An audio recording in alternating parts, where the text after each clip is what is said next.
तर नमस्कार मित्रांनो, आजच्या ह्या ब्लॉगमध्ये तुम्हाला आपण मस्त आणि अतिशय जुनं जवळजवळ 2000 वर्षापूर्वीचं एक असं मंदिर, श्री गणेशाचं मंदिर दाखवणार आहे, जे की पकालपूर या गावी स्थित आहे. पंढरपूरपासून अवघ्या 4 ते 5 किलोमीटर अंतरावरती तुम्हाला नवसाला पावणारा पकालपूरचा गणपती आपण आज तुम्हाला दाखवणार आहे. त्या ब्लॉगसाठी आपण आज जात आहोत पकालपूरला.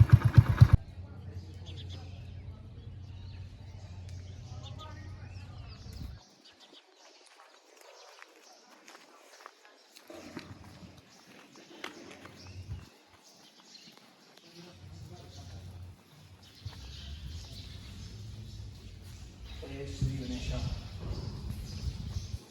श्री क्षेत्र पकालपूर.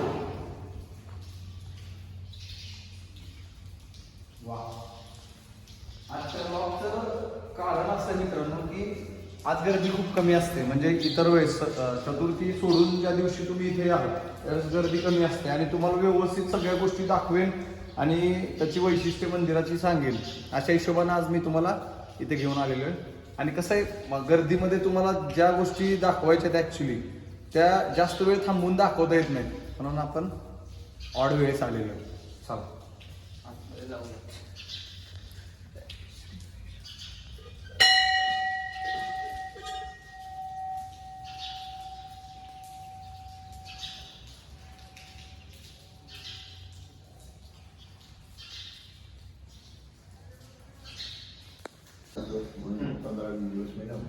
Okay okay.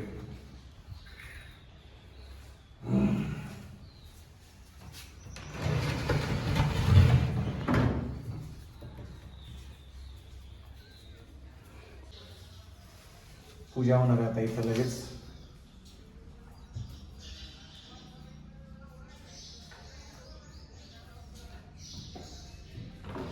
आपला योग चांगला आहे की आज आपल्याला ज्येष्ठ प्रतिपदाच्या निमित्त आपण अभिषेकाच्या वेळेस आपण इथं आलेलो. तुमचा हात लागला. तसं नशीब एकदम जबरदस्त आहे. नशिबाचा काही विषय नाही. अडचणी प्रत्येकाला येत असतात. मलाही आल्या. याच्या आधी मी खचून गेलेलो जाम, पण आता बाहेर आलोय आणि तुम्हाला व्हिडिओ करून दाखवतोय. प्रत्येक व्हिडिओमध्ये मी तुम्हाला सांगतोय की कुठल्याही लेवलला तुम्ही परत सुरुवात करू शकता. आणि इथे येऊन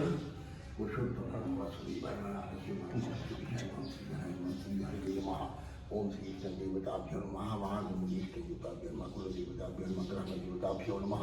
स्थानदेवताभ्यो नमः. वास्तुदेवताभ्यो नमः. तृतीयदेवताभ्यो नमः.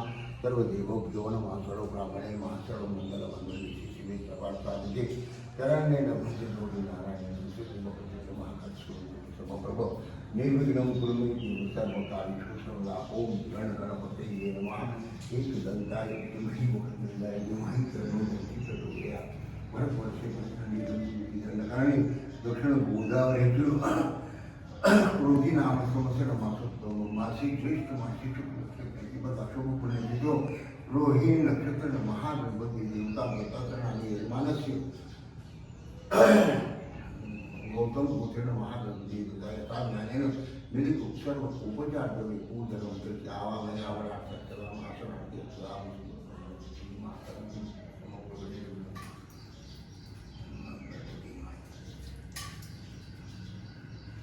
जय राम.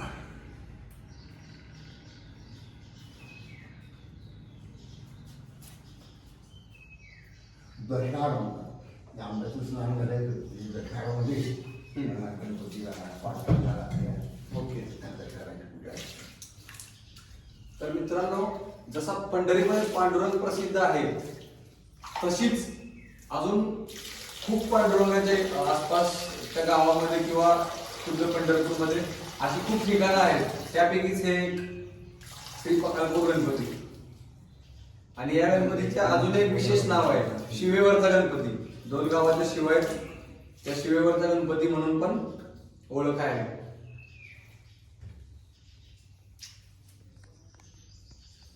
जय राम.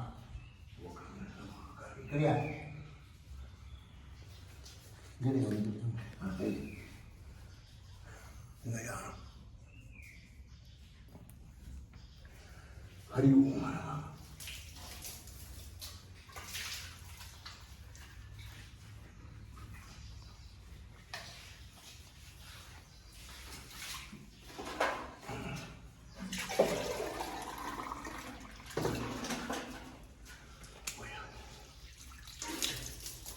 तुमचं काम देतो मग काय आलाच आणि असं म्हटल्यावर ती दिवस झाले घ्या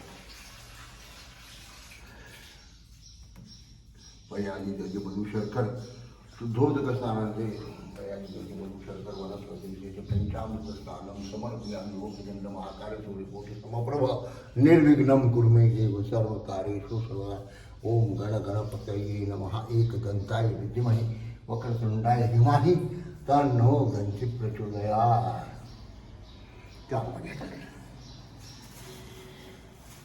काय येऊ आंबा आंबा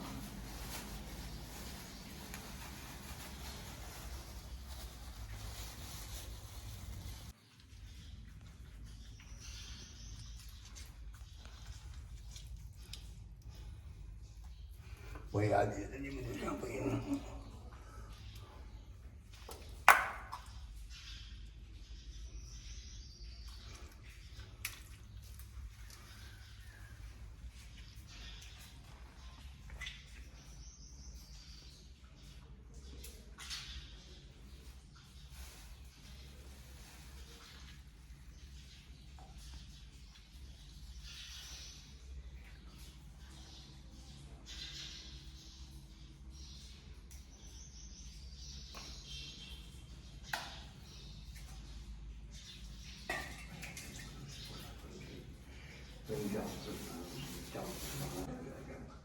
वयादी मधु शंकर थोडंसं शंभर नाही वयादी मधु शंकर वनस्पती पंचामृत स्नान घ्या मोऱ्यांचं घ्या तेव्हा तो कॅमेरा तुम्ही घ्या त्याला पाठवा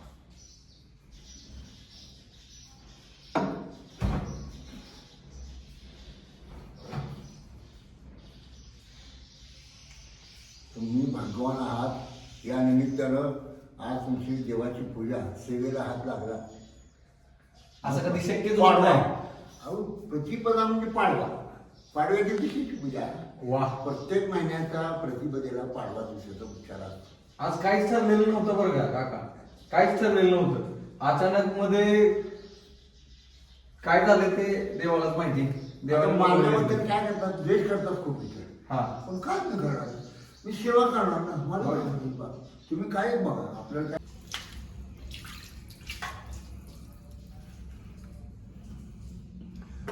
खरोखर बघा त्याच्या कृपेने माझी मुलं व इतकी सुंदर आहेत न भूतन भविष्य 3-3 लाख रुपये पगार आहे माझ्या अरे वा सुनाना माझी 3 लाख रुपये पगार आहे खूप चांगलं म्हणून मी सोडत नाही मुलं काल गाड्या घेऊन आले चला बाबा तुम्ही 4 दिवस नाही मला दररोजची पूजा केल्याशिवाय तुम्हाला समाधानच मिळत नाही. पुढे एवढ्या वर्षाचा गजाननाचा सहवास आहे तुम्ही अजिबात इथून कुठेच गेले नाहीत का? नाही म्हणजे जातो आता हा इमर्जन्सीला जातो नाही म्हणजे बाबा आता जायला पाहिजे लग्न कार्य आहे आपली संबंधित व्याही माणसं असतात त्यांच्याकडे जाण्यानं गरजेचं तेवढं असं मी हे सगळं हा घडवून आणणारा करता करविता गजानन आहे माझा म्हणून माझ्यावर ह्याच्यावर अतूट श्रद्धा आहे मी ती काही कमी होऊ पण तो पण करू देत नाही आणि असं वलय आहे आता तुम्ही आज आलात त्याच्या आधी किती वेळा आला माहीत नाही आता किती वेळा येतात बघा आता किती वेळाला येतात हे तुम्ही पहा नक्कीच नक्कीच आणि आता आम्ही आलो ना प्रत्येक वेळेस तर तुम्हाला भेटल्याशिवाय काय जात नाही समोर आहे बघा जोपर्यंत गजाननाची कृपा माझ्यावर आहे तोपर्यंत मी समोर दिसणार वा सुख करता दुःख हरता वार्ता बिजनाची नुरवी पूर्वी प्रेम कृपा दयाची सर्वांगे सुंदर उठिशेंदुराची कंठी धरते माल मुक्ता फळाची जय देव जय मंगल मूर्ती दर्शन मात्रे मनो स्मरणे मात्रे मनो कामनापूर्ती जय देव रत्नाखचित फरात गौरी कुमळा चंदनाची ओटी कुमकुम येशारा हिरे धडित मुकुट शोभे तोरा रणधनुती नो पुढे चरणी घागरिया जय देव जय मंगल मूर्ती दर्शन मात्रे मनोस्मरणे मात्रे मनोकामना पूर्ती जय देव लंबोदर पीतांबर फणीवर वंदना सरळ सोंड वक्र कुंड त्रिनयना दास रामाचा वाटपाये सदना संकटी पावावे निर्वाणी रक्षावे सुरवड गजवदना जय देव जय मंगल मूर्ती दर्शन मात्रे मनोस्मरणे मात्रे मनो कामना पूर्ती जय देव जय मंगल मूर्ती समर्पयामि दीपम दर्शय दीर्घायुष्य मिळत वरच्यावर अशाच प्रगतीशील कामं व्हावी आता म्हणून गजानन प्रार्थना करून ते स्वीकारतो. धन्यवाद आशीर्वाद असू द्या.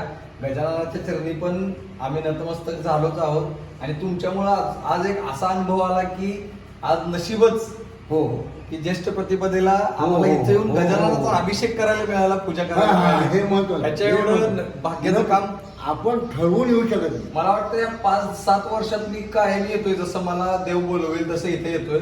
पण एवढं भारी दर्शन आणि एवढा मला वेगळा अनुभव, एक विशिष्ट ऊर्जा आतमध्ये आल्यासारखं वाटलं.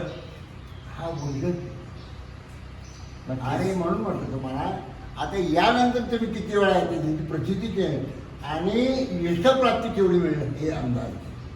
नक्कीच जय गजानन. आणि तुम्ही जे सांगितलं मला खरोखर कुठल्याही मित्र परिवाराला आमिषमध्ये जाऊ नका. बंदच करून टाकलेलं आहे. ओके ओके चला जय गजानन. ह्या डेऱ्यामध्ये लोक नारळ वाहतात श्रीला आणि ज्या तुमच्या मनोकामना त्या इथं सांगतात. तर बघा आतमध्ये बघा नारळ आहेत खूप भाविक भक्तांनी वाहिलेले. बघा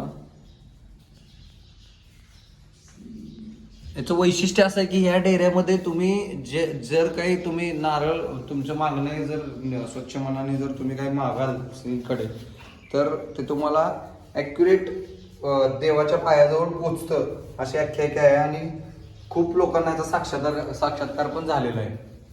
इथं भाविक भक्त वारंवार येतच असतात. चतुर्थीचाच विषय नाहीये, इतर वेळेस पण येतच असतात. तुम्ही बघताय पाठीमागं बघू शकता तुम्ही. बघा श्रीचं महत्व म्हणजे 1963चा मी गणपतीचा भक्त आहे. 63 ते 68 येत होतं जात होतं. सायकलवरचा प्रवास त्यावेळेला करायचो मी. ओके. पण या मंदिरात आल्यानंतर मला इतकं समाधान व्हायचं. हां. आणि 1968ला असे काही माझ्यावर प्रसंग आले की म्हणजे 5 वर्ष येत असताना ते प्रसंगाच्या वेळेला मी दरवेळेला या गजाननासमोर माझं म्हणणं मांडायचो आणि मला यशप्राप्ती मिळायची. अरे वा. त्या यशप्राप्तीमुळं माझा गजानन अजिबात फार प्रेम झालं. त्याच वेळेला ही जमीन विकायला निघाल्यानंतर की मी ताबडतोब ह्यांच्या कृपेने वयाच्या म्हणजे माझं वय लहान असताना मी स्वतः खरेदी केलेली इस्टेट येते. किती एकर जमीन घेतली तुम्ही इथं? ही 5 एकर. अरे वा. त्यावेळेपासून आजपर्यंत इथं माझं वास्तव्य आहे. छोटंसं मंगल कार्य पण केलेलं आहे आणि श्रींच्या सेवेचा आनंद मिळवतो. गणपती मंदिरात माझा ह्या लोकांनी काही संबंध ठेवला मी निर्मित आहे इथं. वास्तविक म्हणजे मी सगळं लोकांना येणाऱ्या भाविक भक्तांना त्यावेळेला 25, 30, 50 लोकांच्या आसपास लोक येत होते, जास्त येत नव्हते. त्या काळात पहिल्यांदा भोगावकर आणि पवार 2 ट्रक घेऊन संध्याकाळच्या वेळी यायचे लोक. ओके. त्यावेळेला गणपतीला एक 5-50 लोक दिसायचे, जास्त काही नाही. ओके. अशा परिस्थितीत वाढत गेल्यावर 1982ला 1975ला आपली तात्यासाहेब डिंगरे निवृत्त झाल्यानंतर त्यांनी या गणपतीकडे लक्ष घातलं. थोडंसं यायला लागले जायला गेले. त्याच काळात नंतर हे खरेदी वगैरे वाढकून घेतला. पूर्वीचा इतिहास आहे सांगितलं जातो ते काय मला त्याच्यावरती नाही म्हणजे काय म्हणायचं नाही मला त्यावर. तर अशा पद्धतीनं मी आतापर्यंत आहे. गणपतीच्या मंदिरात माझा काय अधिकार नाही. ज्ञानेश चव्हाण म्हणून मालक आहेत, बाकी काय नाही. म्हणजे ते चालवतात आणि कपिल टिंगरे हे मालक आहेत. ओके. धन्यवाद काकाश्री. तुम्ही अतिशय उत्तम आणि तुम्हाला स्वतः आलेले जे अनुभव जे तुम्ही शेअर केले ते लोकांपर्यंत पोहोचतील आणि ज्यांच्या मनात शंका आहे की बाबा आपलं काही काम होत नाहीये काही नाही, एकदा पखालपूरला या, देवाच्या चरणी तुमच्या मागणे मांडून बघा, तुम्हाला नक्कीच त्याचा फायदा होईल आणि श्री गणेश तुमची इच्छा पूर्ण करतील. फक्त स्वच्छ मनाने या या आणि नक्कीच तुमची अडचण सांगा. इच्छापूर्ती 100% करणाराच गणपती आहे.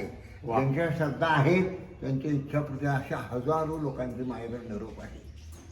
वा, भयंकर लोक अजूनपर्यंत मानतात. धन्यवाद. चला येऊ का श्री. तर आजच्या ह्या ब्लॉगमध्ये तुम्हाला श्री गजाननाचं दर्शन, गजाननाचं महात्म्य आणि आपल्याला मिळालेला आरतीचा मान, अभिषेक करायला मिळाला आणि वरून आपल्याला हे श्रीफळ काकांनी आपल्याला आशीर्वादपूर्वक श्रीफळ हे दिलेलं आहे. या सगळ्यांच्या उत्तरार्धात तुम्हाला सांगायचं एकच आहे की जीवनामध्ये भक्ती करा, चुकीची कामं करू नका, केली असतील तर त्याच्या प्रायश्चित्तासाठी स्वतःच्या मनाला या गोष्टी सांगा की आपण जे करतोय ते चुकीचं करतोय आणि चांगलं करा, लोकांना सहकार्य करा. व्हिडिओ बघा, नक्कीच तुम्हाला आवडेल आणि कमेंट करून नक्कीच सांगा व्हिडिओ कसा वाटला. कारण आजचा ब्लॉग अनपेक्षित आहे. काय झालं हे तुम्हाला ह्याच्यासाठी मी स्पेशल एक छोटासा शॉर्ट बनवून तुम्हाला सांगणार आहे नंतरच्या वेळेस. पण तुर्तास आपण इथं थांबणार आहोत. चॅनलला लाईक करा, सबस्क्राईब करा, लोकांपर्यंत पोचवा, लोकांना कळू द्या की पखालपूरच्या गणपतीचं महात्म्य काय आहे. महात्म्य तर खूप आहे पण अजूनही लोकांपर्यंत पोचू द्या. आणि ज्यांना अडचणी आहेत, जे लोक डिप्रेशनमध्ये आहेत, ज्या लोकांना म्हणजे संपलंय आपलं, म्हणजे अशा भावना येतात मनामध्ये, आता मी काहीच करू शकत नाही, खूप काही करू शकता. देवदर्शन करा, इथं या, दर्शन घ्या. मस्तमध्ये तुम्हाला ऊर्जा, एक विशिष्ट ऊर्जा तुमच्या मनामध्ये तयार होईल आणि परत तयारीला लागा. जोपर्यंत आपण जिंकत नाही तोपर्यंत शर्यत संपत नाही, हे कायम लक्षात ठेवा. चला टाटा बाय बाय, भेटू पुढच्या ब्लॉगमध्ये.